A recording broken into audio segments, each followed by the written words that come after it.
मुस्कुराहटों पे हो निसार, किसी का दर्द मिल सके तो ले उधार, किसी के वास्ते हो तेरे दिल में प्यार, जीना इसी का नाम है।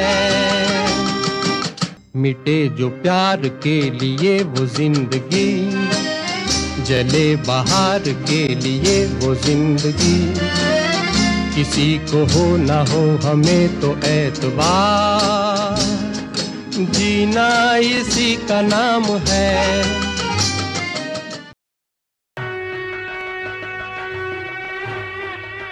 स्कूल और कॉलेज के ज़माने से ही सामाजिक कार्यों से जुड़ना हुआ और 1982-83 में ट्रस्ट बनाने का ये ध्येय था कि हम कुछ छोटी छोटी एक्टिविटी करें। कुछ गरीब बच्चे रहते हैं, उनको नोटबुक का डिस्ट्रीब्यूशन कर सकते हैं क्या, कुछ एजुकेशन के लिए कर सकते हैं क्या, यह सोचकर हमने ट्रस्ट की स्थापना की। ट्रस्ट के माध्यम से जब लोगों को हमने देखा कि लोग हमारे पास आ रहे हैं, लोगों को मेडिसिन की ज़रूरत है, लोग हॉस्पिटल इसलिए नहीं जा पा रहे हैं कि उनके पास पैसा नहीं है, पैसा नहीं होने के कारण पेशेंट की मदद नहीं होती, तो हमने फिर एक ट्रस्ट के माध्यम से हमने परमानेंट प्रोजेक्ट करने की हमने शुरुआत की। हमने 20 मार्च 2005 को फुल फ्लैश मेडिकल सेंटर शुरू करने का हमने काम किया। प्रमोद महाजन जी उस समय मंत्री थे, प्रमोद महाजन जी के हाथों से इस मेडिकल सेंटर का हमने उद्घाटन किया। गरीब जनता को, जो बड़े बड़े डॉक्टर को एफोर्ड नहीं कर सकते, वो यहाँ पर आए और उनको उसकी सुविधाएं मिले। हमने यहाँ पर इस मेडिकल सेंटर में अलग अलग डॉक्टरों के माध्यम से यहाँ पे हमने सुविधाएं शुरू की। Doctor Ashok Singh, ENT surgeon. I see lot of patients which are very poor and downtrodden patients, and we do the services in very minimal charges. Dialysis unit शुरू करना, इस पर हमने जब चर्चा की तो इसमें पहले 3 मशीन लाना, उसकी हमने प्रोजेक्ट रिपोर्ट बनाई। फिर प्रोजेक्ट रिपोर्ट 3 बनाने के बाद फिर जय कुमार गुप्ता जी से बात हुई तो उन्होंने कहा कि 3 नहीं, हम 5 मशीन लाएंगे। डायलिसिस सेंटर के बारे में काफ़ी दिनों से हमारे परिवार में एक विषय था। काफ़ी लोगों को इस समाज के अंदर डायलिसिस की ज़रूरतमंद लोग काफ़ी हैं। सुझाव आया जयप्रकाश जी से, इनके पास में एक मेडिकल सेंटर चला रहे हैं और इनके पास में स्पेस है, एक फ्लोर अवेलेबल है। तो उसी हिसाब से हमने इमीडिएट डिसीजन लिया। जयप्रकाश जी का कुछ दूसरा इक्विपमेंट की डिमांड थी भी, हमको कोई पर्टिकुलर कोई इक्विपमेंट चाहिए। 26 जनवरी 2006 को हमने एक डायलिसिस सेंटर का लोकार्पण किया, जिसमें 5 मशीनों का उद्घाटन। डायलिसिस सेंटर का उद्घाटन जगत विख्यात संत साध्वी रितंभरा अर्थात जन जन के प्रिय पूज्य दीदी माँ के हाथों संपन्न हुआ। कई लोगों के मन में ये विचार आया होगा कि ये डायलिसिस ये क्या चीज है, क्या मुझे उसकी जरूरत लगेगी क्या? आप सब जानते हैं कि हमारे बदन में 2 किडनीज है, मूत्रपिंड है। मूत्रपिंड का काम है पेशाब तैयार करना। हमारे बदन में दिन के व्यवहार में जो कोई ऐसी चीज पैदा होती है कि जो बदन में रहना उचित नहीं है, ऐसी ये चीजें पानी के साथ पेशाब के माध्यम में से बदन के बाहर फेंकी जाती है। कई लोगों की किडनी जब काम करना बंद करती है, तब ये जो खराब चीजें अपने बदन में बनती है वो बाहर जाना मुश्किल होता है, और वो अपने बदन में उसका प्रमाण बढ़ना शुरू हुआ कि एक मर्यादा ऐसी आती है कि जिससे ज्यादा ये खराब चीज अपने बदन में रहेगी तो आदमी बीमार हो जाता है, जिसको उसकी किडनी फेल हो गई ऐसे समझे जाता है। Once the kidney failed completely and the kidney function declined to less than 10 ml per minute, then the patient require renal replacement therapy, which is either in the form of kidney transplant or dialysis. Dialysis is also called artificial kidney. Cancer से भी ज्यादा खतरनाक बीमारी ये kidney failure की है। आज ये डायलिसिस यूनिट का जो मैंने अरेंजमेंट देखा, वो देख के मुझे बड़ा अच्छा लगा कि गरीबों के लिए भी एक अच्छा वातावरण निर्मित यहाँ हुई है, और ऐसे वातावरण में उनका डायलिसिस होने के बाद उनकी मन की कंडिशन भी अच्छी रहेगी। आम्हाला विनस बद्दल कळालं, त्याच्यानंतर आम्ही इथे आलो विनसमध्ये, त्याच्यानंतर ट्रीटमेंट इथे चालू केली, पण इथे खूप चांगलं आहे, म्हणजे खूप फरक पडला। आता पाणी वगैरे काही काढायला लागत नाही। भाई हमारे पति काम ना करत, हम खाने पीने की बहुत तकलीफ है, डायलिसिस के हमारे पास पैसा नहीं है, मैं क्या करूं?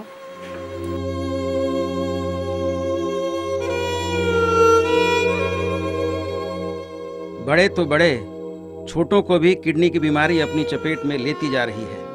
माझं नाव संदीप चव्हाण, मी 17-18 वय माझं चालू आहे आता। मेरा नाम संदीप चौहान है, मेरी उम्र 18 वर्ष की है।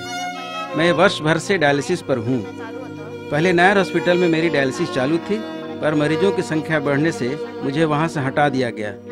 मुझे बाहर डायलिसिस कराने के लिए बोला गया, पर मुझे मालूम था कि बाहर डायलिसिस काफ़ी महंगी है, पर वीनस में कम खर्च पर डायलिसिस होता है, इसलिए मैं वीनस में डायलिसिस करा रहा हूँ। यहाँ अब मेरी हालत ठीक है। वीनस मेरी मदद करे, इसलिए आप वीनस की मदद करें। उपलब्ध व्हाव्या त्यामुळे तुम्ही आम्हाला या वीनस सेंटरला डोनेट करा। मेरा नाम कुसुम है, मेरा दोनों किडनी फेल हो गई है। अब 10 महीने से डायलिसिस करा रहा हूँ वीनस में। हम गरीब लोग का वीनस बहुत मदद कर रहा है, और ऐसे आप लोग भी वीनस की मदद करें, जैसे हम गरीबों की इलाज हो सके वहाँ पे। वीनस कल्चरल एसोसिएशन के लोग मरीज की सही आर्थिक स्थिति जानने के लिए सिर्फ कागजी कार्रवाई पर ही विश्वास नहीं करते। संस्था के चेयरमैन झुग्गी झोपड़ियों में खुद जाते हैं, उनका दुख दर्द समझते हैं। ये सेवा कठिन तो है, पर किसी न किसी को तो करना ही पड़ेगा। राजस्थान से आई हमारे पास सुनीता शर्मा, पूरे डायलिसिस का जो खर्चा था, उनकी ननद मुंबई में रहती हैं, उनकी ननद की भी आर्थिक परिस्थिति अच्छी नहीं है, उन्होंने उठाया, और उनकी जो सास है, उनकी मदर इन लॉ, उन्होंने उनको किडनी दिया। मेरी ननद है दीदी, जो हमारे पूरा इनका सहयोग था, इन्होंने हमें अपने पास रखा और पूरा खर्चा उठाया, और एक एक पैसा जोड़ के दिन रात, सुबह शाम दोपहर कुछ नहीं देखा, बारिश धूप, और ये हमारे साथ रही हमेशा। सुल्तानपुर से हमारे पास सिप्रा सिंह नामक एक लड़की आई, और वो रो रही थी, बोल रही थी कि आज हमारा पूरा परिवार बर्बाद हो गया है। मेरे पापा की कमाई सिर्फ 3,000-3,500 रुपए है, इससे इतना मेरे पापा नहीं कर सकते, इसलिए हमको यहाँ आना पड़ा। और यहाँ आने में मेरे पापा ना मेरे भाई, हम लोग कोई लोग यहाँ साथ नहीं रहते।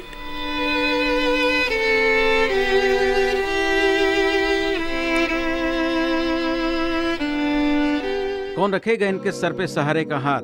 समाज आगे बढ़ने वालों की मदद जरूर करता है, पर जरूरत योजना बनाने वालों की, योजकों की, वही तो दुर्लभ है। संस्कृत में कहते हैं ना, योजकस्तत्र दुर्लभः।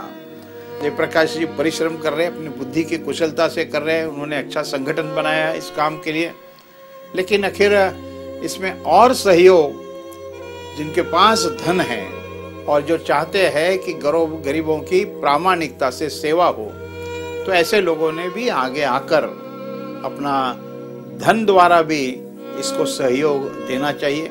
जात पात को नहीं देखते हुए वीनस कल्चरल एसोसिएशन जो मेडिकल सेंटर चला रही है, इनको ज़्यादा से ज़्यादा लोगों को आगे आके मदद करनी चाहिए। Venus cultural association which is doing a very excellent job in the society. As a chartered accountant, what can I say? I have already said. But if really you feel something to do in your life, that is contribution for the social cause, you just contact Mr. Jayaprakash Thakur. If you have surplus fund, if you desire to do something for the society, come forward, generously contribute to the Venus cultural association for the noble cause. Thank you. तो दोस्तों, जैसा कि आपने देखा, Venus तो अपने सीमित साधनों से कर ही रहा है, पर समस्या जितनी विकराल है, उसके सामने वीनस के हाथ छोटे पड़ रहे हैं। कहीं ऐसा न हो कि डायलिसिस मशीन चलते चलते रुक जाए, शिप्रा की सिसकियां चित्कार में न बदल जाएं। लेकिन आप जैसे दानदाता जब हों, जय कुमार जी गुप्ता जैसे दाता हों, उत्तम अग्रवाल ये जैसे दानदाता हो, पर ये तो हर संभव सहायता कर ही रहे हैं। लेकिन जिस तरह से किडनी के मरीजों की संख्या बढ़ती जा रही है, उसे देखते हुए वीनस के पास जितनी डायलिसिस मशीनें हैं, वो कम पड़ती जा रही हैं। कभी कभी तो मरीजों को लौटने की नौबत आ जाती है। किडनी के मरीज को वीनस के दरवाजे से न लौटना पड़े, लेकिन हम जानते हैं आप सभी के रहते हुए किसी भी मरीज को वीनस के दरवाजे से नहीं लौटना पड़ेगा। बस आपसे हमें यही बात कहनी है।